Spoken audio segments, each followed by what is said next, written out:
Тихо-тихо-тихо-тихо-тихо. О, тихо-тихо. Пам-пам-пам. Е.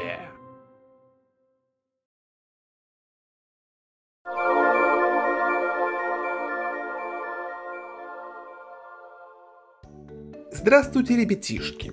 Должен вам кое в чем признаться. Я не такой уж большой фанат серии Seiken Densetsu. Да и с теми немногочисленными играми, с которыми я уже успел ознакомиться, у меня по большей части сложились очень неровные отношения. Мне нравится Secret of Mana, но я не люблю ее. Да, это все еще значимая веха в истории экшен-РПГ, и казуально побегать в ней я могу хоть сейчас. Но из-за откровенно слабого сюжета и вынужденного гриндинга интерес к ней ближе к середине улетучивается. Нет такого крючка, который мог бы удержать меня вплоть до финальных титров. Я люблю Legend of Mana, но мне она не очень нравится. Для меня она до сих пор остается одной из лучших историй о любви, но в нее надо именно погружаться. Иначе игра отвернет от себя прямо на старте своими замороченными механиками, регулярными подзагрузками с диска и задалбывающими боями, из которых нельзя убежать. И где-то между ними особый след в душе оставил американский кузен Seiken Densetsu в лице Secret of Evermore, разработанный редмондским отделением Square. Пожалуй, настолько особый, что к игре мы еще вернемся в одном из будущих обзоров. Я это к чему, собственно? Примерно в то же время я познакомился и с Trials of Mana, которая тогда еще так не называлась и была известна либо под своим оригинальным названием Seiken Densetsu 3, либо под неформальным Secret of Mana 2, которая, тем не менее, укоренилась крепко. И тогда в своих чувствах к ней я не смог до конца определиться. Год за годом впечатления настаивались, пока я в итоге совсем не позабыл про них. Единственное, что мне оттуда запомнилось настолько отчетливо, будто мне это клеймом в мозгу выжгли — боль. На фоне предыдущей игры серии Seiken Densetsu 3 давало серьезно так прикурить, и возвращаться к последнему сохранению или прибегать к плюшкам эмуляции приходилось часто. Привет, кстати, Дангарду, проигрыш в затяжном бою с которым нагревал пятую точку до характерного дыма. Именно это воспоминание долгое время препятствовало тому, чтобы я взял да и перепрошел игру. И тут, как снег на голову, падает ремейк. Да, не простой, как было в случае с менее успешным переложением Secret of Mana на 3D рельсы, а капитально переначивающий всю игру, начиная со стилистики и заканчивая боевой системой. Как можно отказаться, когда удобный случай сам летит тебе навстречу? Ну и что воспользовался я им спустя 3 года? Воспользовался же ведь. Но возникает закономерный вопрос, какую из двух игр, столь разных по форме, но общих по содержанию, мне собственно рецензировать-то? Хотя, чего тут выбирать, когда можно поступить по-ведьмачьи и не выбирать вовсе? Буду фигачить и про оригинал, и про ремейк разом, периодически меняя фокус с одной игры на другую ради того, чтобы показать какие-то особо характерные различия и сходства между ними. И, чтобы не запутать вас по ходу повествования, оригинальную SNES-овскую версию я буду называть ее родным японским названием Seiken Densetsu 3, а когда речь пойдет о ремейке, он будет называться Trials of Mana. Но это так, заявка на будущие амбиции. А пока нам стоит начать с истоков, благо в истории создания Seiken Densetsu 3 случился один очень забавный конфуз, приведший к тому, что две игры, имеющие отношение к серии, на пути к релизу немного заплутали. Разработка новой части началась сразу после выхода Secret of Mana, и руководил ей тот же состав. Хиромити Танака вновь занял режиссерское кресло, а папа серии Коити Исии отвечал за игровой дизайн. В своей новой игре они видели в первую очередь продолжателя идей, заложенных второй частью, поэтому они взяли за основу ее исходный код и начали переписывать те его части, которые, как им казалось, получились неудачно или требовали реновации. И угадайте, сколько процентов оригинального исходного кода дожило до релиза? 0. Мало-помалу разработчики перелопатили вообще все ее подкапотное содержимое. Эдакий парадокс Тесея в игровой индустрии, когда по мере изменения составных частей одна игра постепенно превратилась в другую. Мы хотели, чтобы Seiken Densetsu 3 более или менее продолжала идеи Secret of Mana, но с ее исходным кодом мы со временем распрощались окончательно. Дескать, давайте возьмем те фрагменты игры, которые получились так себе, отметем их, напишем с чистого листа и сообразим что-то получше. И так, шаг за шагом, игра потеряла весь исходный код своего предка и была написана с нуля. Параллельно с ними над своим проектом мечты под названием Secret of Evermore корпели сотрудники редмондской дочки Square в США, которым поручили сделать игру в стиле Secret of Mana, только современнее, лучше и в более американском стиле. Исходных материалов, разумеется, давать им никто не стал, отчего программисту Брайану Федроу пришлось написать движок и весь интерфейс практически с чистого листа, ориентируясь лишь на визуальные сходства и общее ощущение от геймплея без возможности заглянуть в техническое закулисье. Но даже без этого у него получилось передать форму Secret of Mana настолько достоверно, что многие игроки в то время и даже много после на полном серьезе считали Evermore не просто калькой, а, так сказать, платным хаком Secret of Mana. Но была и проблема. Приближался 1995 год, и 16-битное поколение, будучи тогда в зените, уже постепенно клонилось к своему закату. Поэтому и авторам истинного продолжения, и разработчикам игры по мотивам приходилось сильно торопиться, чтобы успеть выпуститься до повального перехода индустрии в новомодный мир 3D.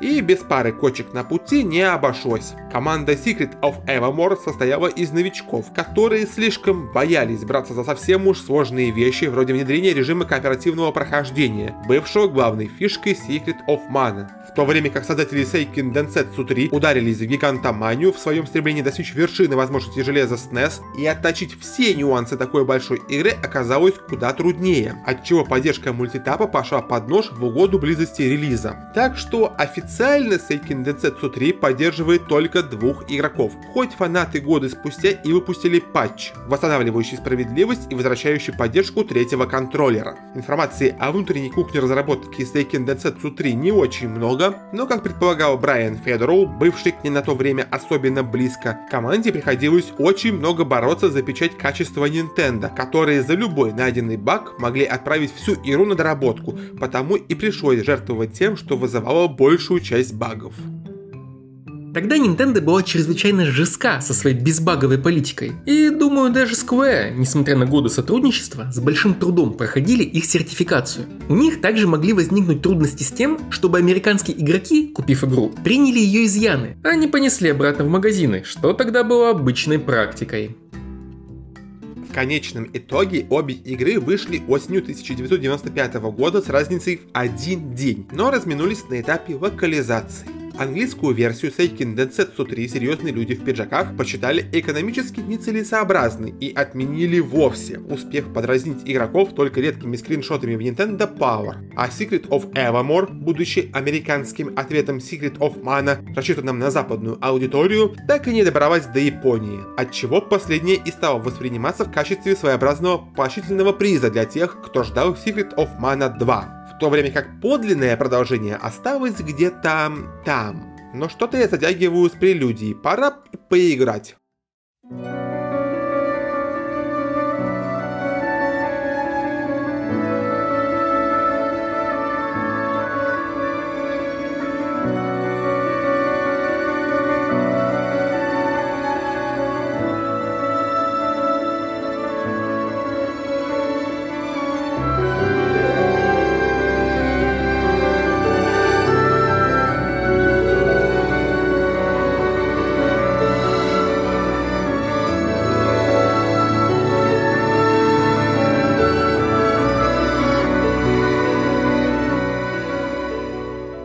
Начинается Seiken Densetsu 3 с классической для жанра текстовой прелюдии, в общих чертах описывающей то, какие события привели мир Фа-Диель, но не тот, что был в Secret и Legend of Mana, а совсем другой, ранее в серии нами невиданный, к тому состоянию, в котором он уже будет верен нам. Когда-то очень-очень давно богиня Маны сразила 8 беневадонов, колоссальных чудищ, манифестов разрушения, и запечатала их сущности в кристаллах, дабы те пребывали в развоплощенном состоянии вечность. Но в результате той битвы и последующего восстановления былой красоты мира и сама богиня Маны сильно ослабла и погрузилась в долгий сон, обернувшись деревом, вокруг которого со временем сформировалось святилище. Да и кристаллы, оставленные людям, оказались слишком уж лакомым кусочком для тех, кто жаждет власти над всем сущим или еще чего похуже. И из-за них началась разрушительная война, которая привела к тому, что само волшебство начало постепенно уходить из мира, а древо маны увядать. Однако вместе с ним начали постепенно угасать и страны, в своем существовании слишком полагавшиеся на магию. Королевство магии Альтену постепенно сковывает вечная мерзлота, а жители пустынь теряют последние оазисы. А что делать, когда заканчиваются ресурсы, нужные для поддержания благополучия? Правильно, идти войной на соседа и присваивать кристаллы маны, а то ишь какой делиться не хочет. Идеальный момент для зла начать снова дергать за ниточки из тени, чтобы стравить друг с другом как можно больше сторон и их руками не только высвободить беневадонов и подчинить их силу себе, но и наложить руки на легендарный меч маны, которым эти монстры были однажды побеждены. И тут из какого-нибудь села на отшибе цивилизации должен, по идее, явиться храбрый молодец, которому самим небом предначертано всех хороших спасти, всех плохих победить. Но, во-первых, это скучно, во-вторых, уже было в Secret of Mana, а в-третьих, плохо вяжется со словами о грандиозности и с заголовком. Поэтому писать дальнейшую историю мира Фаадиэль вы будете сами, и в качестве красок выступит аж 6 протагонистов на выбор. Мечник Дюран, волшебница Анджела, боец Кевин, копейщица Рис, вор Хоукай и клирик Шарлотта. Ведомые феи, служительницы богини маны, они должны заручиться поддержкой всех 8 духов элементалей и спасти древо маны от окончательного увядания. В общем, вся D&D-шная банда в сборе. Вот только взять на попечительство из столь богатого по JRPG-шным меркам стартового комплекта позволит лишь 3. Одного лидера, от лица которого и будет вестись повествование, и 2 спутников, которые по ходу истории составят герою компанию. Да, из прошлой части вернулась механика управления отрядом из 3 персонажей в реальном времени. Но забегая немного вперед, скажу, что внешнее сходство единственное, что роднит обе игры в этом плане. И даже та троица, которую вы вниманием обделите, продолжит время от времени маячить на экране уже на правах простых NPC, напоминая о том, что не только вы тут сражаетесь за все хорошее. Брошу лишь одну маленькую песчинку в адрес снесовского деда. Всю полезную информацию о персонажах, их характерных чертах и способностях авторы вынесли за пределы игры в текстовый мануал, шедший с картриджем, отчего при первом опыте прохождения оригинала придется либо знакомиться с будущими подопечными чисто на основе их внешнего вида, и, должен сказать, говорящего о многом без лишних слов, либо обращаться к услугам всемирной паутины. Ремейк в этом смысле услужлив до тошноты. Персонажи и на камеру покрасуются, и базовые предыстории поделятся, и сильные и слабые стороны свои укажут, и на 2 языках игрока поприветствуют. Все ради максимального комфорта. Да, Trials of Mana вместе с локализацией получила еще и озвучку всех сюжетных диалогов на английском и японском языках, что вроде бы и шаг назад по сравнению с 3D ремастером Secret of Mana, где голосами обзавелись даже самые распоследние статисты. Ну и по количеству текста обе игры несоизмеримы, так что сложно ее ругать за такую экономию. Что ж до самой озвучки. Вот если персонажи с японскими голосами звучат как типичные аниме без каких-либо отличительных качеств,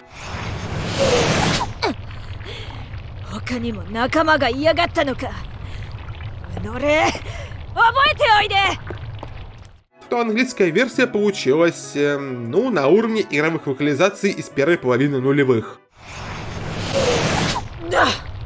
There are more of you? Oh, this is not over yet! То есть уже не так плохо, как во времена PS1, но все еще недостаточно хорошо. По крайней мере, хотя бы основной каст получился более или менее сносно. Пусть и с редкими what the fuck моментами вроде Анджелы, при прыжках почему-то пищащей как резиновая уточка.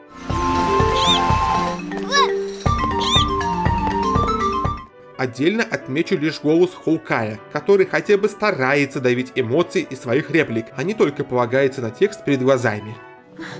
Stop insulting my father. Oh, what? Did you want to play the part of the pretty little princess, Jessica? Кстати, кто его озвучил? О, да это же Алехандро Сааб, который еще во Freedom Planet порадовал очаровательной озвучкой Мэра Цзао. Ну, тогда неудивительно, почему именно он сразу бросился мне в уши. И что самое крутое, игра не вываливает свои главные козыри с порога, а пока лишь разогревается. Первый козырь идет в ход, когда Seiken Densetsu 3 заканчивает сюжетные экспозиции и отдает игроку контроль над тем, кого тут ранее назначил главным героем. И... блин... Secret of Mana уже казалась, если уж не вершиной возможностей SNES, то как минимум очень красивой игрой со всеми ее пастельными цветами и пряничными лугами, словно срисованными с иллюстраций детских книг. Но Seiken Densetsu 3 показала всю глубину моих заблуждений. Одни облака, облачка, облачочки из вступительной заставки чего стоят. Несложная на вид работа со цветотенью создает потрясающий эффект рельефа, словно эти картинки можно через экран пощупать. С получением под конец жизненного цикла SNES куда более вместительных картриджей разработчики вообще не стали себя ограничивать в самовыражении, пробуя не только новые идеи, но и переосмысливая какие-нибудь устоявшиеся вещи, например, тени. Вместо того, чтобы лепить их по классике в типичных оттенках серого, художники дополнительно оживили обстановку и нарисовали тени с таким синевато-фиолетовым отливом, словно так отсвечивает краска на бумаге. Да черт побери, они даже динамическую смену времени суток прикрутили. Днем светит солнце, обнажая пеструю палитру цветов в одеяле. К вечеру все заливается золотом заката, а ночью мир погружается в глубокую темную синеву. Даже сейчас столь неадекватная проработанность впечатляет, и я могу лишь представлять, как же игра взрывала мозги тем, кто застал ее прямо в год выхода. Я уж молчу о той, простите, ламповости, которую источает практически каждая схватка местности. Уютные города, уютные домики, уютная обстановка, уютное все. Продавцы, которые из части в часть продолжают быть на позитиве и танцевать свои странные танцы, всякие микроанимации в обстановке, пресловутая смена времени суток и следующий из нее 7-дневный календарь, влияющий на эффективность магии разных стихий в определенные дни. Огонь жарит жарче в день Саламандры, лед морозит холоднее в день Ундины и так далее. Просто смотришь на получившийся у разработчиков мир и понимаешь, что многого в нем можно было не делать и получить примерно идентичный с функциональной точки зрения результат, но они заморочились, что и делает Фадиэль столь удивительным местом. Вот, знакомьтесь, это громадная черепаха-водолаз и вообще черепаха ли по имени Вускав, наш первый гид по миру игры, позволяющий героям всласть порассекать водную гладь в поисках приключений. Зачем ей защитная маска на глаза и почему у нее панцирь на лямках, я без понятия. Зато выглядит очаровательно, посему у меня вопросов больше нет. Досталось даже перспективе. Вот был в предыдущей игре серии классический вид сверху, традиционный для большинства JRPG, никому не мешал. И тут творцы из Square посчитали, что надо бы сделать больший акцент на иллюзию трехмерности и спустили гипотетического оператора на уровень, больше свойственный битэмапам. Многие локации в игре специально нарисованы под низким углом так, чтобы создать видимость глубины, а в каких-то боевых аренах уже чувствуются ростки пререндерной графики, которая станет основополагающим выразительным средством для жанра в эпоху PS1. Раздражают только небольшие габариты самих локаций, приводящие к частым переходам между экранами через затенение. Клянусь, эту межэкранную пустоту я видел не меньше, чем основную игру.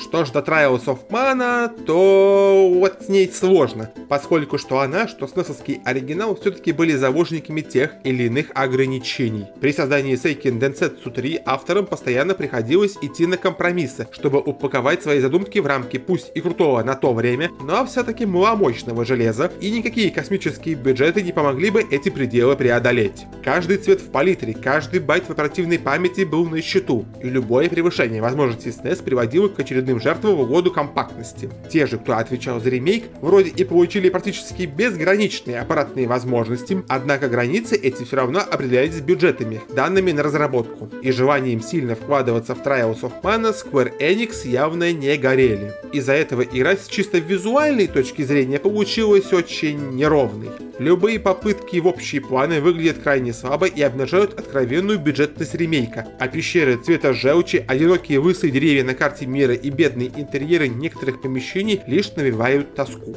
Но там, где баланс между красотой и экономией нашел разумный выход, получилось очень круто. В частности, многие города и населенные пункты в трехмерном представлении прямо расцвели. И в разное время суток они ощущаются очень по-разному. Покрытый снегом Аурант, например, красив всегда. Однако именно ночью он превращается в самую настоящую рождественскую сказку. Город Минтос и окрестности королевства Феролии – яркий пример того, что и без сотни 3D-моделеров можно добиться выдающихся результатов за счет правильного подбора цветов, поддерживающего атмосферу сказки. И раз уж мы заговорили о графике ремейка, Да, эротизм тут аж из экрана сочится. Причем я даже не уверен, что Trials of Mana пошел в этом плане дальше, чем оригинал. Просто в Seiken Densetsu 3 общая пикселизация графики служила естественным цензором. И ладно уж с Анджелой и Рис. Они с незапамятных времен будоражили некрепшие геймерские умы. Интернеты не дадут соврать. Я в жизнь не поверю, что они случайно сделали мужиков настолько секостными. И если Дюран и Кевин просто играют бицухой так, словно они качалкой ошиблись, то эти обтягивающие, лоснящиеся штаны Хоукая... Нет, разработчики точно понимали, что они делают. Досталось даже простым статистам. Амазонки, одеты по форме в бронекупальники, не способные защитить ни от стрел, ни от сквозняка, а платья волшебниц из Альтены просто не могли быть еще короче. Ну и вишенка. В Square Enix либо поленились, либо не успели сделать больше разных моделек, чтобы обогатить интерьеры в помещениях или хотя бы немного детализировать то, что уже есть. Зато анимацию колыхания сисек они реализовали такую, что аж мое уважение. Разработчики хоть и ориентировались на предка, но все-таки не копировали его на 100%, как ранее было с ремастером Secret of Mana, куда из оригинала переехало все самое хорошее и самое плохое. Персонажи научились прыгать, значит добавим больше вертикальности. Появилось много свободного пространства, насытим его сундуками и прочими собирашками. Я уж молчу о том, что камера теперь не летает где-то на высоте облаков, а привязана к голове главного героя, открывая возможность исследовать каждый угол Фаадиэля. Ну, или почти каждый. Благо, вместе с тыльным оператором появились и дурацкие невидимые стены, поставленные порой в самых идиотских местах. Зато склеек между сегментами мира стало не в пример меньше. Там, где в оригинале пришлось бы пройти через десяток подзагрузок, Trials of Mana не парится и просто дают одну единую локацию, еще и дополнительно обогащенную новыми деталями. Ой, а кто это здесь у нас такой маленький? Как тебя сюда занесло, здоровяк? Ты в курсе, что появишься только в следующей игре серии? О, так тебя ретроспективно сделали предметом для собирательства? Ну, ладно, любая работа хороша по-своему. Маленький кактус – очень приятный штришок от создателей ремейка, побуждающий исследовать локации с особой тщательностью, ведь бонусы, которые он дает за собственное обнаружение, действительно скрашивают жизнь в Фаадиэле.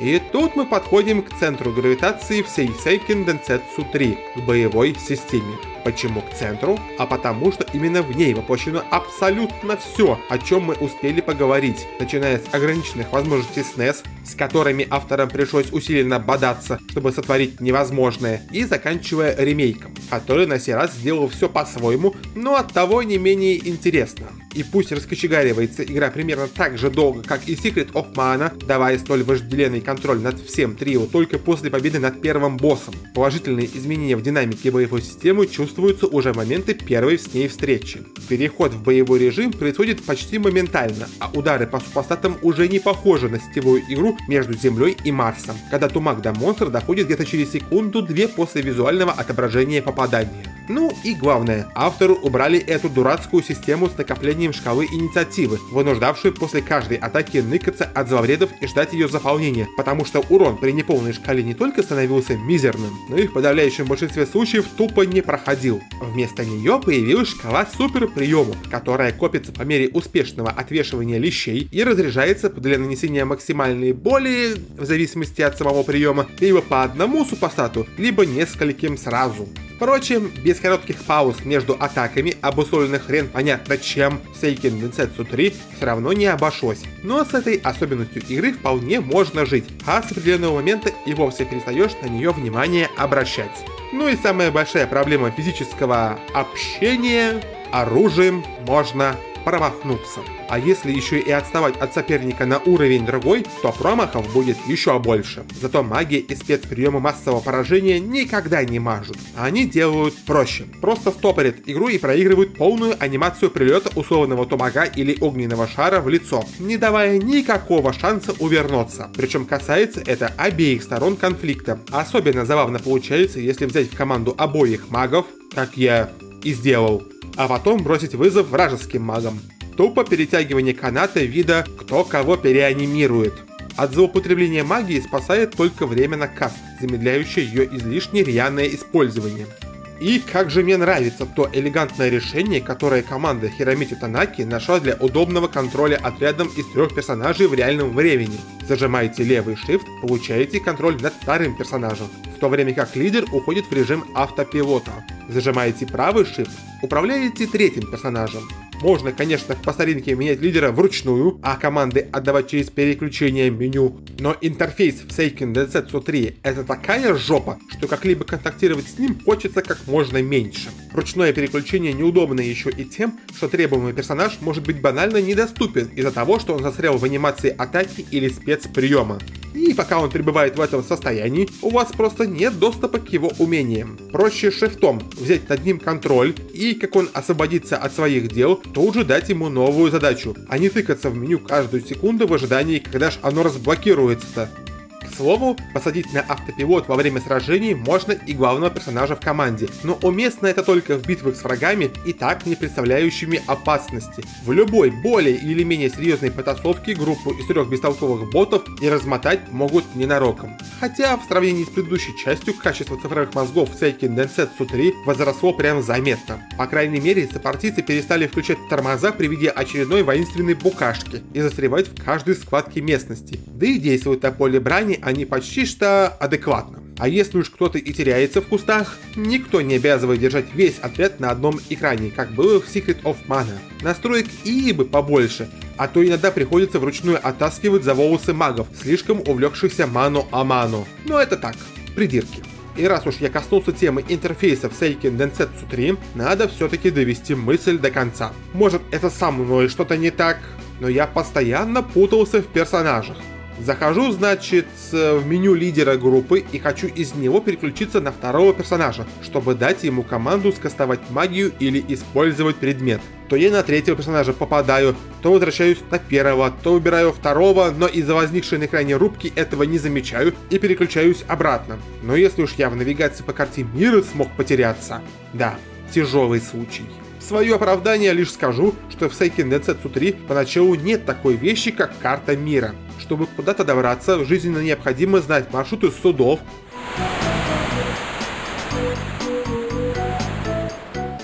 направление стрельбы пушек,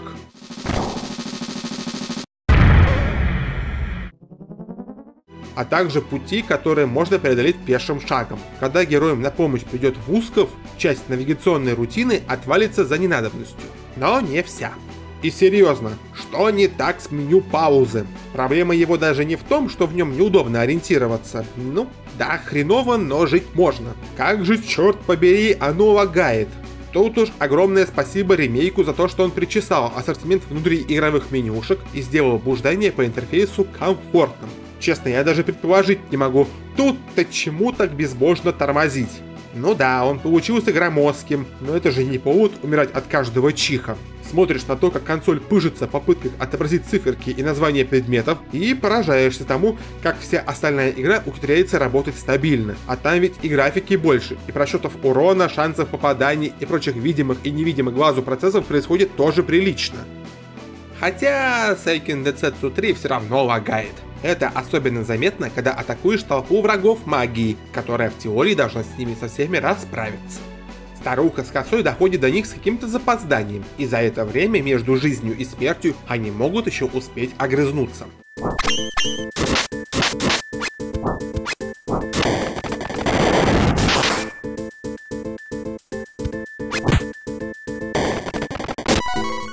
Музыка тоже переключается с небольшим напряжением.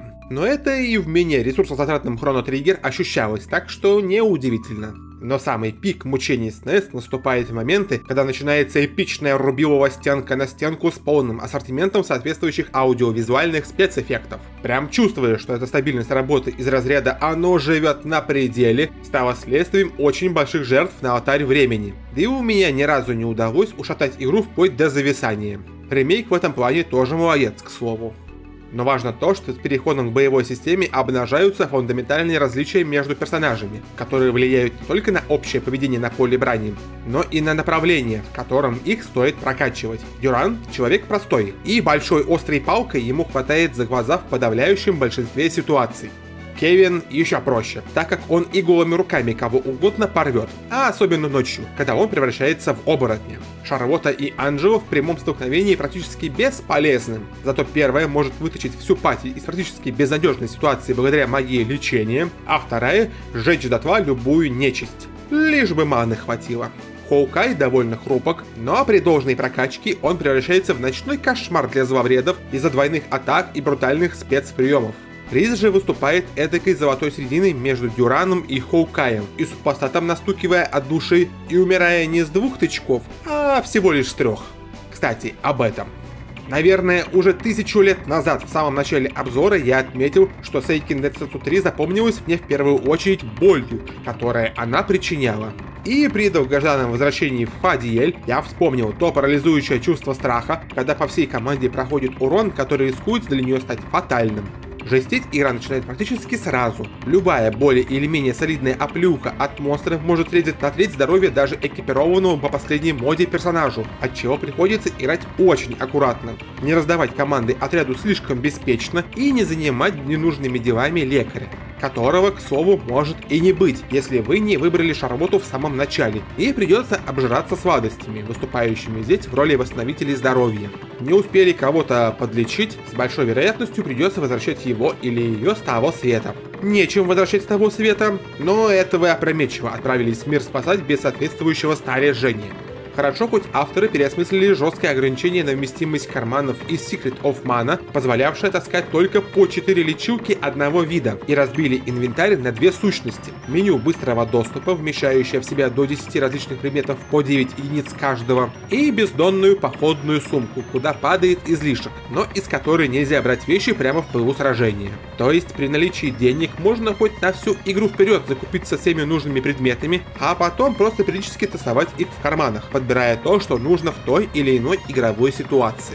А различных расходных материалов в третьей части появилось прям очень много. Монетки и статуэтки, выступающие в роли одноразовых заклинаний, чешуя, временно увеличивающая характеристики, когти, наделяющие оружие стихийными свойствами, глаза, дебафующие врагов и так далее. По сути, в них продублирована часть игровой магии, и их непосредственная надобность в игре сильно зависит от того, какую троицу персонажей вы отправите мир спасать и в каком направлении будете ее прокачивать. Даже при наличии профильных чародеев в группе охватить весь ассортимент заклинаний в принципе невозможно, потому часть так или иначе придется компенсировать предметами. Например, глаз призрака, развеивающий со зловредов магию усиления, наложенную на них, крайне полезен в битвах с боссами, дабы те не перекачались и не прихлопнули героев невзначай. Ну и про плановое добавить силы воину, добавить мозгов магу тоже забывать не стоит. Хватило бы места в карманах только. Вот я уже в который раз упоминаю о каких-то направлениях, которых можно прокачивать подопечных, но все ухожу в другие дебри. С достижением новых уровней герои будут получать не только номинальный прирост к здоровью, но и повышение одной из характеристик, причем за последнее уже будете отвечать вы. И хотя единичка, вкинутая в условную силу или выносливость, может показаться каплей в море, даже такой небольшой прирост действительно ощущается, когда меч или магия начинают бить больнее, а ловушки в сундуках становятся немного более податливыми. Но это все так, мелочи, поскольку здесь припасен еще один козырь, раздвигающий разнообразие способов прохождения игры до впечатляющих границ. Смена классом. Каждый из 6 персонажей стартует с базового класса, характеризующего их лучше всего. Хоукай – вор, Анджела – колдунья и так далее. И с 18 уровня прокачки перед ними открывается первая развилка в смене работы. Пойти по пути света или тьмы. Маловато. Тогда на 28 уровне прокачки будет еще одна развилка, позволяющая либо уйти в сторону света или тьмы с головой, либо смешать одно с другим. Подытоживая, у нас есть 6 персонажей на выбор, каждый из которых по ходу игры может эволюционировать в один из 2 новых классов, а потом, будучи выбранного класса, эволюционировать еще раз в один из 2 еще более крутых классов. И все это в 95 году на SNES. Те, кто утрамбовывал такое разнообразие в картридже, либо общались с теми психами, кто Chaos Seed делал, либо определенно знали какое-то программистское вуду. Да тут играть не переиграть, блин, чтобы испробовать каждую возможную комбинацию героев и их классов. А игра ведь не маленькая, и на полное ее прохождение может потребоваться до 30 часов с чтением всех диалогов и около 10-15, если мчаться по ней галопом. И да, выбор этот отнюдь не косметический. Новый класс не только дает герою огроменный буст характеристик, словно он с 20 новых уровней разом получил, но и может сильно поменять его роль в бою. Вот была Шарлотта обычным клириком, которая только для лечения и годилась, и хоба, Теперь она стала некромантом с магией призыва нечисти, способной навалять всем, кто ранее ее унижал, обижал, царапал, бил, кусал и не уважал. Пожалуй, самой большой разницей в смене класса является выбор между светом и тьмой, выражающийся в том, что светлые классы обычно направлены на поддержку сопартийцев, а темные обычно направлены на ослабление оппонентов или просто дополнительное причинение им увечий. Ну а гибридные варианты классов, ясен пень, обычно обладают свойствами поддержки и ослабления, но не возводят ни то, ни другое в абсолют. Обычно, потому что исключения никто не отменял. А теперь половину сказанного про боевую систему можно выбросить, потому что далее речь пойдет о том, что наворотили в ремейке. После того, как мы определились с 3D-графикой для ремейка, нам нужно было взглянуть на боевую систему и понять, что мы можем с ней сделать. Сначала мы придумали механику сражений, очень похожую на ту, что была в оригинальной игре. Однако она не очень хорошо сочеталась с новым 3D-окружением, которое мы создали. В итоге мы изменили ее так, чтобы она больше соответствовала тому, что используется в других играх. По сути, авторы переизобрели весь геймплей Trials of Mana с чистого листа, лишь посматривая в сторону оригинала, чтобы не вывалиться из его стилистики. Появились слабые и сильные атаки, которые сочетаются в комбо. Прыжок тоже стал частью боевой системы, без которой до летающих врагов, например, добраться можно только магией. Ну и главное, появились перекаты, позволяющие одним быстрым рывком уйти с траектории полета вражеских когтей, мечей и даже заклинаний. В общем, вся избегательная часть сражений возложена на плечи игрока. В результате этого решительно поменялась и динамика боевой системы. Теперь у физических атак есть только один вид промаха. Оружие с тушкой супостата банально не соприкоснулось. Больше никаких невидимых просчетов шансов попадания. Также в небытие ушли и паузы между атаками, бывшие в Seiken Densetsu 3 то еще занозой. Точнее, они не столько ушли, сколько эволюционировали в более растянутые анимации атак. Время на замах, самоудар, восстановление в изначальную стойку, вот это вот все. Что, кстати, дает новый пласт различий между героями. Анджелу, например, посохом мажет не ахти как, но все равно довольно больно. Зато Кевин кулаками лупит четко и быстро. Правда, вот я сказал, что в игре появились комбо-приемы, но вариантов их раз-два и обчелся. Слабая плюс сильная атака дают в сумме пинок, который сбивает с ног любого не очень устойчивого оппонента. А лежащий враг — это спокойный враг. Жутко полезная в хозяйстве вещь, позволяющая временно снизить накал битвы за счет пары удачных нокдаунов. Сочетание двух слабых атак с финишером уже сильно варьируется от персонажа к персонажу, но обычно представляет собой ту или иную форму удара по площади. С ног сбивает плохо, а если точнее, почти никак, но может зацепить сразу нескольких. И все. Еще два комбо-приема открываются за первую и вторую смену класса соответственно, и нужны лишь для того, чтобы сила персонажей поспевала за толщиной шкуры зловредов. Скупо, конечно, но учитывая, что в Seiken Densetsu 3 их не было вовсе, такому приятному дополнению я лишь рад. А, как я мог забыть про заряженный прием, поставленный на удержание сильной атаки. Ну, не мудрено на самом деле, поскольку нужен он только для того, чтобы с особо сильных врагов броню сбивать, где-либо еще от него проку мало. Жесточайшему ребалансу подверглась практически вся боевая магия. Потеряв остановку времени при использовании, она стала плотнее вшита в динамику игрового процесса. Но вместе с этим случилось страшное. Магией теперь можно промахнуться. Причем зачастую довольно нелепо промахнуться, когда из области действия заклинания врага выбил ваш же союзник. Да и вообще сильно смазываясь ее разделение на ту, что бьет по одному врагу, и магию массового поражения. Хотя сами заклинания того и другого вида остались. Просто первые бьют теперь по совсем уж маленькой площади, а вторые по площади побольше. Шанс промаха в обоих случаях все равно не иллюзорный. Зато у магии лечения, усиления, ослабления подобных нюансов нет. Пока есть живая цель, заклинания будут попадать всегда. Можно подумать, что это решение разработчиков я ругаю, но нет. Это самое лучшее, что они сделали. Благодаря отказу от пауз на использование заклинаний общий поток битв не прерывается практически ничем. И только от вашей ловкости будет зависеть то, получите ли вы сейчас булыжника по башке или же избежите столь плачевной участи. А что же до промахов магии с вашей стороны? Но никто же не отменял комбо-атаку, сбивающую с ног. Повалил врага на землю, и все, он уже никуда не денется. Куда большую опасность представляет новый класс врагов с суперброней, поскольку им что физический, что магический урон, как с гуся вода. Конечно, можно упороться и сбить с них защитную оболочку потоком простых атак, но куда быстрее просто разок влепить чарджем и добить. Впрочем, не обязательно все это делать самому, благо спартийцы в ремейке стали еще умнее. Научились самостоятельно пользоваться магией, лечить себя и коллег, и даже пользоваться предметами из общей сумки. Да и настройки поведения коллег обогатились новыми рычажками и ползунками, начиная с нескольких моделей поведения и заканчивая выставлением порога маны, за пределы которого персонаж обязуется не заходить при автономном управлении. Боты, конечно, мало смыслят в актуальных бафах, а из предметов только восстановители здоровья понимают. Но это уже позволяет их достаточно долгое время держать на автопилоте без надобности в любой непонятной ситуации порхать по меню и самостоятельно производить полный спектр базовых действий за них. И если боевая система уже сама по себе стала очень значительным изменением по сравнению с оригиналом, сравниться с ней может только то, что авторы Trials of Mana наворотили с прокачкой. Вот как раньше было. Получил левелап, стал здоровее, прокачал один из 6 атрибутов на выбор.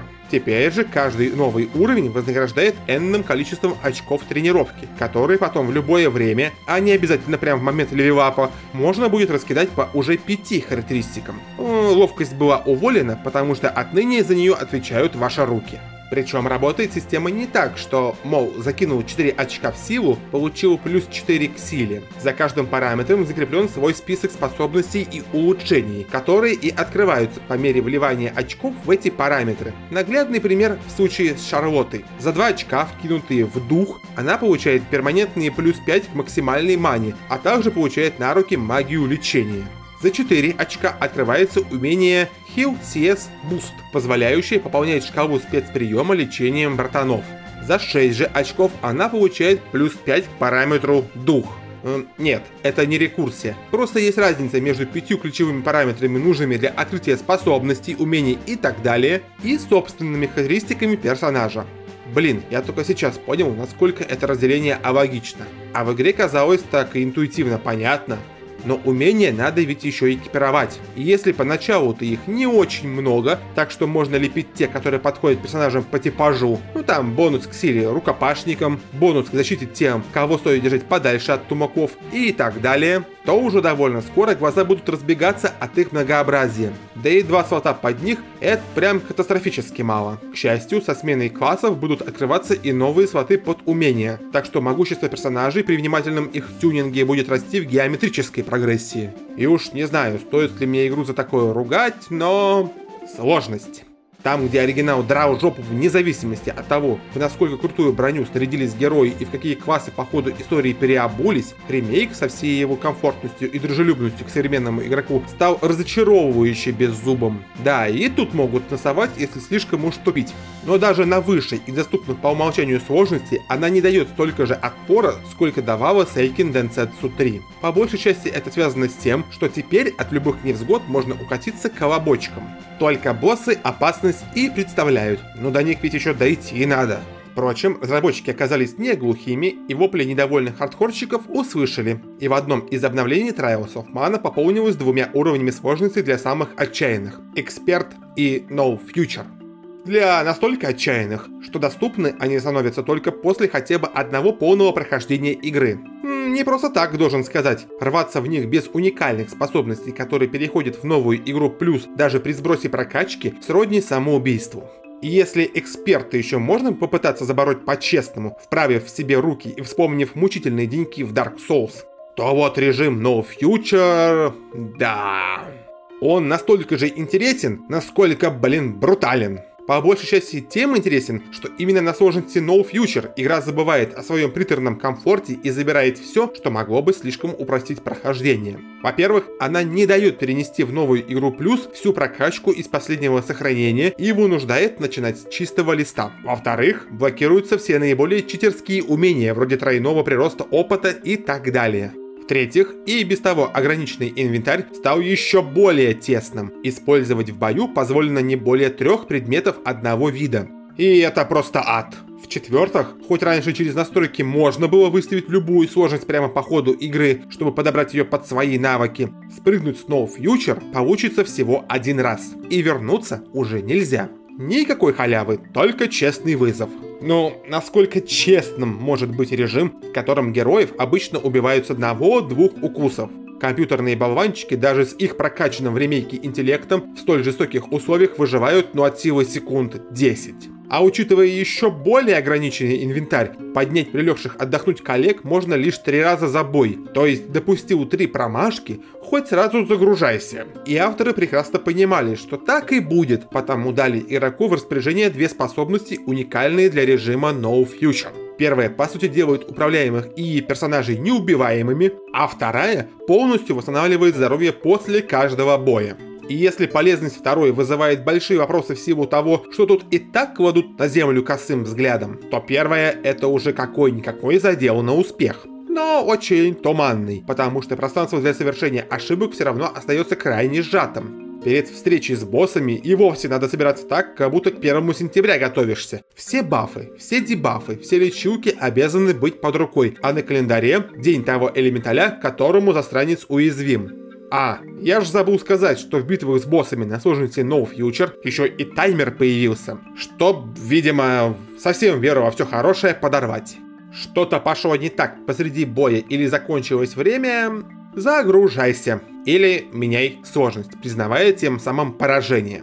Вообще, по части постгейм-контента Trials of Mana и правда удалась. Сразу после прохождения основного сюжета открывается дополнительный небольшой сценарий, дающий возможность навалять ведьме Анисе, архизлодею всея серии, появившейся еще в Legend of Mana как часть игрового лора, а в Dawn of Mana переквалифицировавшийся в фундаментальный антипод всему хорошему. Ну, или она героям наваляет, потому что, как и полагается супербоссом, она выходит далеко за границы того, что в ремейке считается допустимым уровнем насилия над игроком. И ради того, чтобы как-то потягаться с ней, понадобится сначала открыть новые классы персонажей, уникальные для ремейка и зависящие от того, на светлую или темную сторону перешел тот или иной персонаж во время своей первой развилки. А каждый такой класс — еще один квест с его поиском и нередко еще один супербосс. Да, даже тут у авторов хватило сил создать небольшую нелинейность. И вроде бы задумка на словах звучит хорошо. Тому, кто осилил игру целиком, дается возможность стать еще сильнее и попробовать помериться с силами с действительно грозным противником. Но все это открывается практически под самый занавес, и только лишь в суперподземелье и доведется побаловаться открывшимися возможностями. Но учитывая, что до ведьмы Анисе чесать и пилить, знакомство с новой для Trials of Mana локацией придется свести близкое и очень долгое. Нам уже пора обзор сворачивать, а то он окончательно выходит из-под контроля. А я за все время так ничего не рассказал о сюжете, лишь ограничившись небольшой вводной в самом начале. Но это и не удивительно. Он как был бутылочным горлышком в Secret of Mana, написанном профессиональными программистами, так им же и остался в новой части. Забавно, что действительно значимая сюжетная подоплека появилась только в Legend of Mana, которая в принципе экспериментировала с повествованием в играх и была лишена даже центральной сюжетной линии. А задел-то ведь сам по себе неплох. Каждый из 6 героев проходит через некоторое дерьмецо, устроенное одним из 3 главных плохишей, после чего отправляется в паломничество по всему миру, чтобы раздобыть легендарный меч маны, нужный ему или ей в первую очередь для решения личных проблем. Дюрану меч сдался для того, чтобы оберегать родное королевство от любых невзгод, Хоукаю он позарез необходим, чтобы проклятие с подружки снять и так далее. Лишь по ходу истории все они переключаются на спасение мира, поскольку все, что могло пойти не так в процессе добычи античного артефакта, идет не так, рискуя обернуться для мира глобальным медным тазом. В общем, каждый из них проходит свой путь героя, все как по методичке. Особенно круто получилась идея с 3 антагонистами. В Seiken Densetsu 3 у каждой пары персонажей своя собственная немезида. Загадочный маг в багровой мантии сильно насолил Дюрану и Анджели, злодей Горман стал виновником смерти единственного друга Кевина и похитил близкого друга Шарлотты. А ведьма Беладонна плетет интриги против Хоукая и сгубила всю родню Риз. В общем, каждый из персонажей замотивирован по самые помидоры идти до конца, дабы наказать обуревшее зло. Причем сами-то злодеи друг другу не друзья и тоже не прочь коллегам по цеху насолить. Я даже больше скажу, до конца истории доживает только один антагонист, в то время как 2 остальных бесславно гибнут в попытках зажулить меч маны раньше остальных. Причем выживает не абы кто, а тот самый негодяй, который всю жизнь испортил тому, кого вы же сами и назначили лидером в начале игры. То есть, мало того, что начало истории за каждого персонажа различается, мало того, что диалоги и заставки сильно разнятся от собранной партии, еще и финальный рубеж меняется в зависимости от того, кто из злодеев дополз до кульминации. Но как же тут все плохо с подачей и общей, так сказать, оправдываемостью действий? В ход идут все возможные клише. И хорошие парни, ставшие плохими из-за контроля разума, и целебные звездюли, возвращающие в сознание. И сегодня я тебя не убью, убью тебя завтра. И сегодня я проиграл, но я еще вернусь. И, пожалуй, самое печальное, практически за всю игру трио главных героев не сделало по сути ничего. Мы бегали по всему миру, освобождали духов стихий, чтобы открыть портал в святилище маны. Нашими усилиями подло воспользовался враг и в решающий момент опередил, напоследок еще и поднасрав. Главный герой, ставший избранным, достает легендарный меч и уже готов насовать всем негодяям. Он его собственноручно отдает плохишу, чтобы спасти похищенную фею. Группа ценой огромных усилий побеждает всех 8 беневадонов и спасает мир от предстоящей катаклизмы. О нет, это был коварный план злодея, чтобы забрать всю силу развоплотившихся колоссов себе. Герои мчатся в святилище, чтобы спасти богиню маны. Поздно. Злодей уже оставил от древа один лишь пенек. И лишь в самом-самом конце, когда падать уже, казалось бы, просто некуда, герои опрокидывают амбиции в конец распоясавшегося негодяя и ставят зазнайку на место. К успеху мы шли долго, но в конце концов пришли. Да и взаимодействия между героями получились, не знаю, куцые что ли. Казалось бы, игрок управляет целой группой очень ярких персонажей, но каких-либо междусобойчиков между ними не происходит ни в оригинале, ни в ремейке. Тут уж экстра балл ремастеру Secret of Mana, который скрасил игровой процесс утренними диалогами главных героев за чашечкой чая. В Seiken Densetsu 3 и его ремейке же мне вспоминается, пожалуй, только Корабль-призрак. А ведь по изначальной задумке между конкретными героями планировалась вспыхнуть искра, ради чего и было сделано такое прямое разграничение. 3 мужских персонажа, 3 женских. Однако от идеи отказались из-за негативной реакции плейтестеров, которым не понравилось навязывание строго определенных романтических отношений. Но отказаться-то не отказались, а заменить проплешины либо не успели, либо поленились. Изначально я хотел, чтобы особенностью партийной системы с 3 играбельными персонажами стали любовные треугольники, но когда мы их реализовали и дали людям поиграть, их реакция была примерно такой: что, эти двое стали парой? Я не этого хотел! Поэтому я от этой идеи в итоге отказался. И это забавно, поскольку сама суть оригинальной задумки с 3 мужскими и 3 женскими персонажами-подростками изначально опиралась на эту систему любовных треугольников. С ремейком получилось особенно забавно, потому что его создатели полностью переосмыслили графику, заново изобрели игровой процесс с учетом появившегося 3-го измерения, обогатили обстановку новыми деталями и активностями, зато сюжет пихнули в игру без изменений. Вот вообще! Он практически слово в слово повторяет оригинал. И теперь вся тамошняя нелепость, все дурацкие и смешные катсцены, которые даже на SNES приводили к пробиванию лба рукой, переродились в 3D. А если еще английскую озвучку включить? Иногда так и хотелось посмотреть, точно ли я не эпизод Могучих Рейнджеров включил.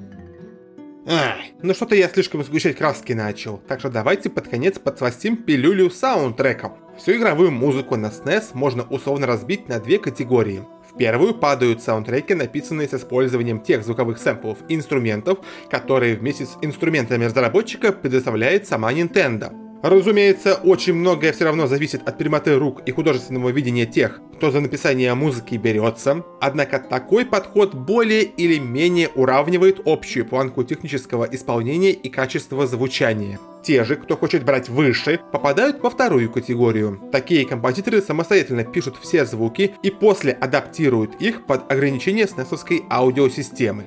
А поскольку SNES это в первую очередь сэмплер, а не синтезатор, для создания банка звуков требовалось то, чтобы эти звуки издавало, записывало и оцифровывало. Не всякий решался на столь безумную авантюру.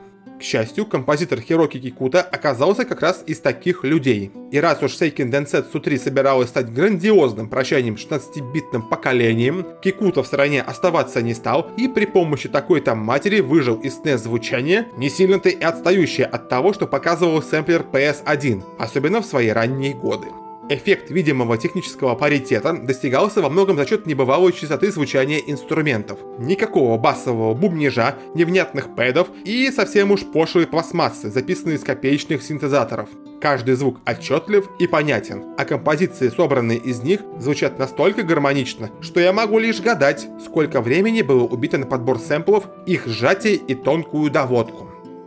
Аппаратная начинка осталась той же, поэтому я не мог просто сделать звучание еще качественнее. А это означает, что мне необходимо сфокусироваться на определенных важных вещах. В Secret of Mana я поставил перед собой задачу создать максимально чистый, опрятный и высококачественный звук. В случае же с Seiken Densetsu 3 я пытался подчеркнуть особенности каждого инструмента. Помимо этого, я также хотел услышать в игре большое разнообразие высоких и низких звуков. Если в Secret of Mana я стремился к прозрачному чистому звучанию, то в этот раз я старался получить более звучные и впечатляющие басовые тона. Пожалуй, главная магия саундтрека Seiken Densetsu 3, при общей своей минималистичности, он чертовски разнообразен. Ярчайший пример композиторской экономии выразительных средств, когда все ресурсы бросаются только на ряд особо важных треков вроде главной темы, в то время как темы локаций и подземелий получают самое базовое гармоническое ядро. Во-первых, это касается подбора звуков. Как сам Кикута говорил, в саундтреке он хотел сфокусироваться на передаче характерных черт разных инструментов, потому концертный состав от трека к треку может сильно меняться. Например, в одной городской теме он может создать атмосферу беспечности звуками ксилофона, под него подложить смычковое пиццикато и на этом остановиться.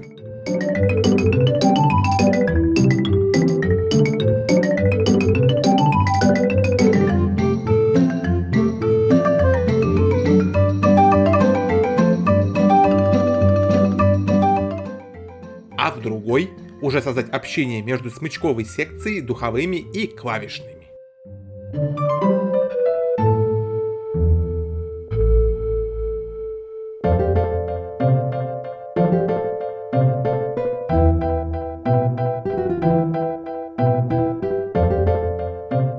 И черт побери, как же хорошо тут звучит акустика. В гитару Кикута вложился явно сильнее, чем в среднем по альбому.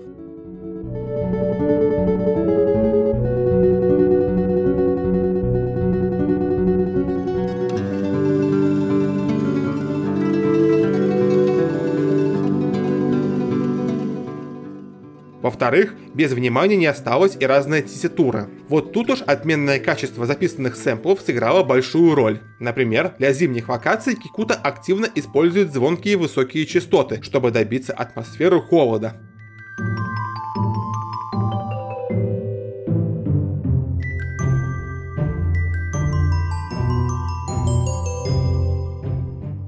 А в моменты появления злодейских злодеев он может и вовсе весь трек сыграть в глубоком басу просто на одних перкуссиях с минимумом мелодического вовлечения. И в обоих случаях результат не сливается в кашу.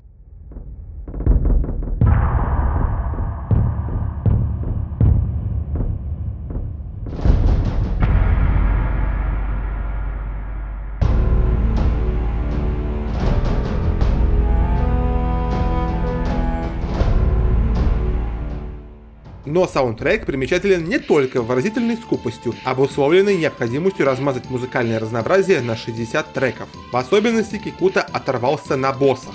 Поскольку в Seiken Densetsu 3, равно как и в Secret of Mana, темы сражений отсутствуют как идея. Выход агрессии находил путь либо в ситуации, когда по сюжету прям боевик творится, чтобы задать атмосферу, либо в стычках с особо суровыми плохишами, чтобы встреча запомнилась надолго.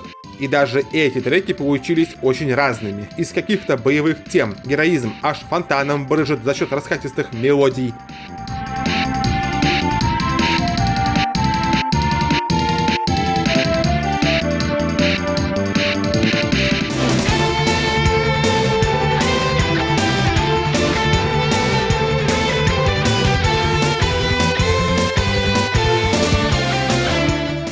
А иной композиции достаточно просто один и тот же риф в разной тональности модулировать, чтобы создать напряжение, или фигачить лютые перкуссии.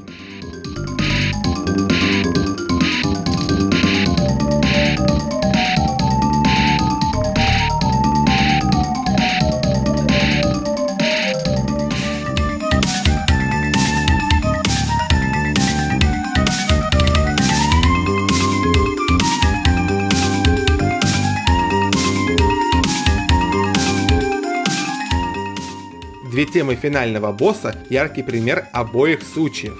Sacrifice Part 2 – бенефис возможности Кикуты заставлять сэмплированные ударные звучать как самые настоящие вестники апокалипсиса. Самый минимум мелодического движения – просто перкуссионное рубилово, подчеркивающее чистое зло.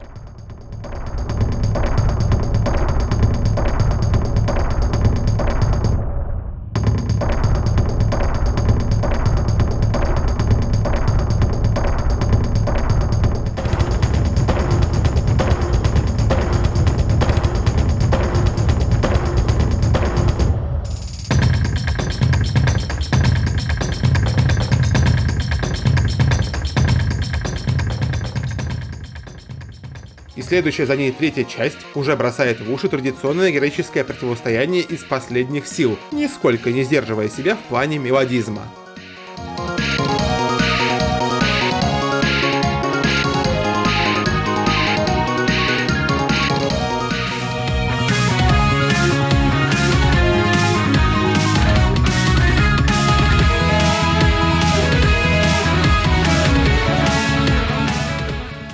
Музыкальное наследие Seiken Densetsu 3 оставило солидное, и испортить его парой неудачных решений было бы несложно. И как поступило с саундтреком оригинала плеяды композиторов, работавших над ремейком? Правильно, просто выдернула оригинал из рамок старой аппаратной начинки и переложила на свежий инструментарий. В общем, не стали чинить то, что не сломано. И это самое правильное, что они могли сделать. Жаль, конечно, что никто не подумал самого Кикуту позвать поучаствовать в аранжировке собственного античного великолепия. Но и текущий состав тоже неплох. Сторожил компании Цуёси Секито, который еще с конца 90-х трудится над музыкой в Square, аранжировщик Рё Ямадзаки, собаку в этом деле съевший, Сатико Мияно, занимавшийся аранжировкой для оркестра, и Кодзи Ямаока, пару десятков лет своей жизни посвятивший накручиванию звуков на синтезаторах. Наверное, единственная моя претензия к саундтреку ремейка – некоторые аранжировки переписаны настолько впритык к оригинальным трекам, что аж неинтересно. Через какое-то время прослушивания музыки из ремейка я просто переставал понимать, точно ли музыку из ремейка слушаю.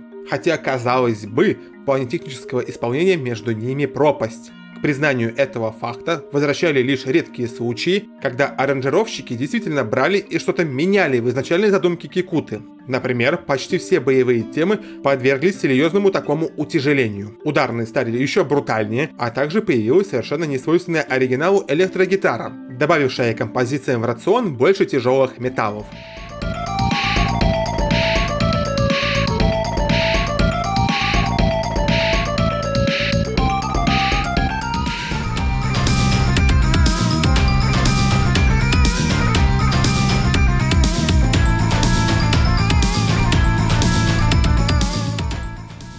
Ну и акустика тоже словно пережила второе рождение в обновленном саундтреке. Уж не знаю, дан ли уважение этой Кикуте такая, или же среди аранжировщиков тоже есть любители звука акустической гитары, но в тех треках, где она есть, ее прям жирно подчеркнули.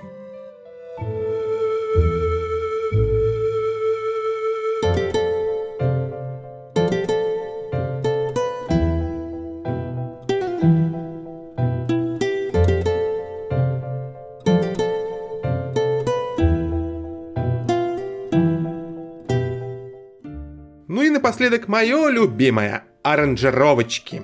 Вообще всяких донзинзи ремиксов и альбомов компиляций от Square Enix, где музыка из Seiken Densetsu 3 успела засветиться, за почти уже 30 лет вышло огромное количество.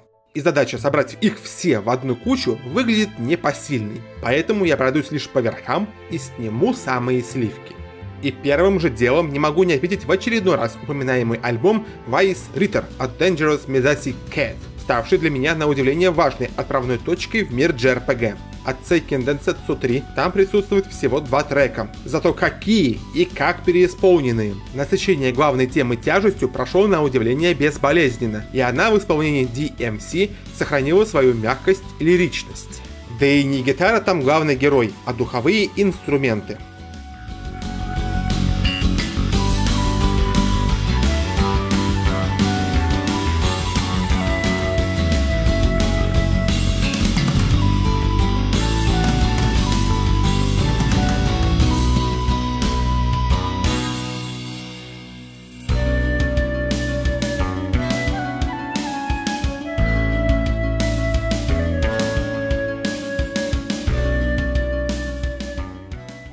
Но что они сделали с Meridian Child в треке Alone in the Evil? Из героической баллады она превратилась в рев и надрывный вой гитар, специально созданные для того, чтобы дергать за те струны души, о которых слушатель мог и не подозревать.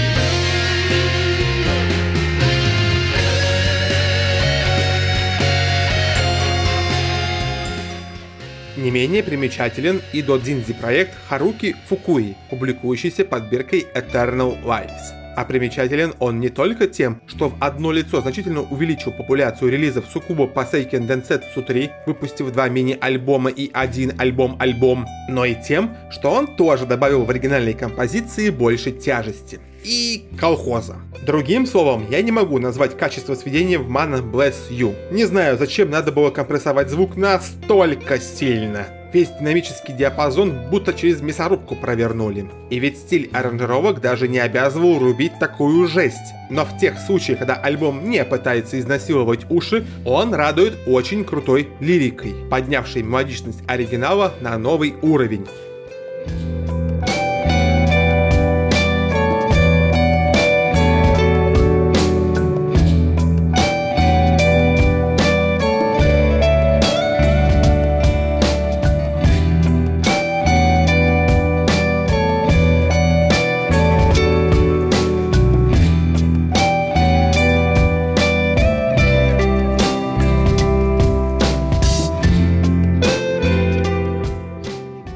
Зато 2 мини-альбома таких проблем со сведением не получили, отчего их уже можно оценить не в половину громкости. Ordinary Songs for Ordinary People как минимум забавен, потому что на 3 трека из 5 он посвящен главному плохишу игры, аранжируя всю трилогию Sacrifice по порядку. И... вау! Фукуи смог не только из катсценовой первой части вытянуть контента на целое 5-минутное нагнетание атмосферы, но и достойно воссоздать перкуссионное рубилово из второй части, под конец даже сделав небольшую отсылку на тему The Oracle из Secret of Mana, соединив 2 восхитительно неприятных трека в одно тревожное месиво.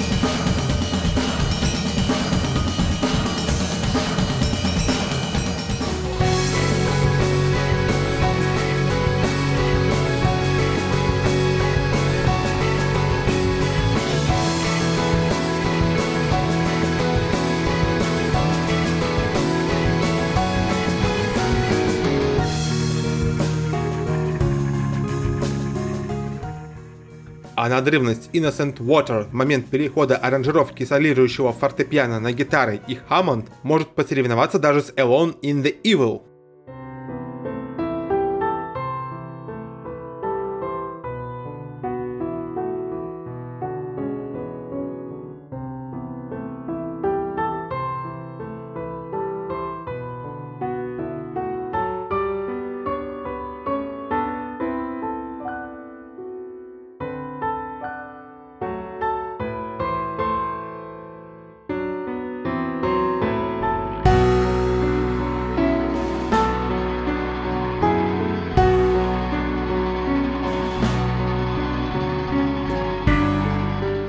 Третий же мини-альбом Light and Shadow получился же самым мягким и аккуратным, переложив игровую музыку на роковые рельсы. Второй трек Slumber Girl и вовсе как из лоу-фай плейлистов с Ютуба приехал.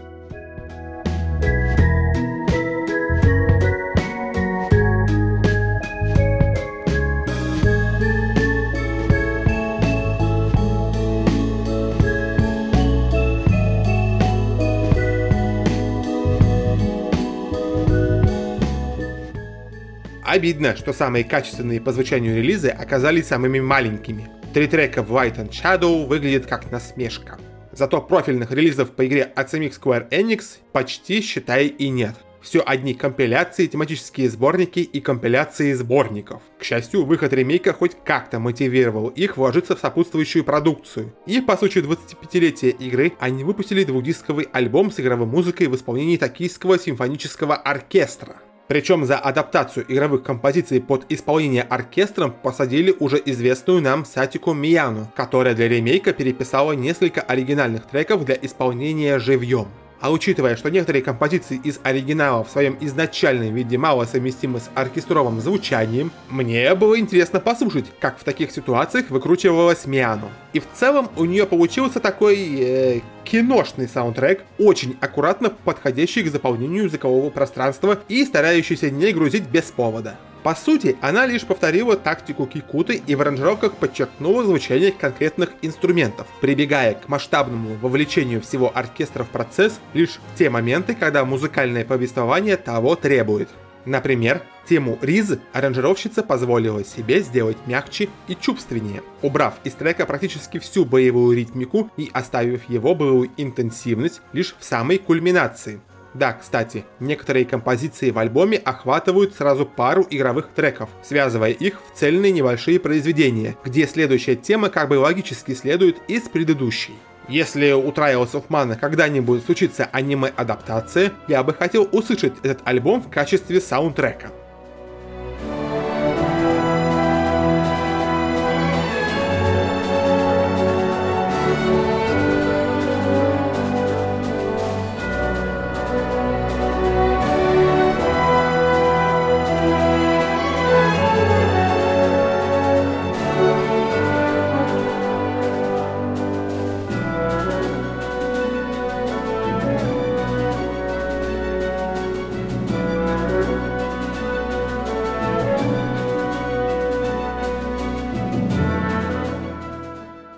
Такими получились испытания маны, не только ставшие техническим совершенством SNES, но и пережившие второе рождение спустя 25 лет.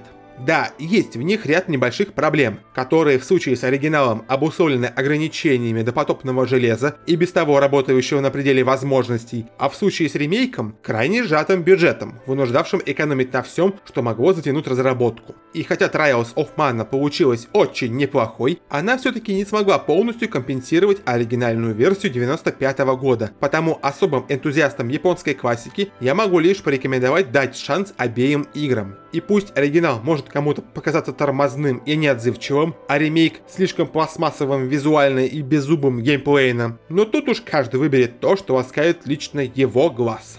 Seiken Densetsu 3 и Trials of Mana — это врата в дивный мир воображения, где каждый шовчик, каждая рюшечка оправдана не логикой, а чистой эстетикой. Если из Фадиэля пропадет вся сказка, он исчезнет, так как в нем просто пропадет надобность. Нет, я не планировал ставить рекорды продолжительности банок джема. Так просто получилось. Ну да, теперь у нас на канале есть обзор игры, все-таки прошедшей через рубеж в 1 час. И я даже не знаю, как себя чувствовать по этому поводу. Но да ладно, надеюсь, это не войдет в привычку. Традиционно, слова благодарности крутым котятам, поддержавшим это безобразие на сервисе Boosty. Крейту в квадратных скобочках, DNA, Джеку Фейдеру, Никите Радостеву, Одину, Серджио The Dreamer, Коракс Флейм, Александру Климову, Артему Черкасову, Владимиру Королю, Георгию Терентьеву, Павлу Василевичу, Роме Наборскому, Сергею Латышеву, Щепычу, Максиму Филинкову и Максиму Яковлеву. Вы и так об этом знаете, но я все равно скажу. Вы просто лучшие. Ну а пока. Пока.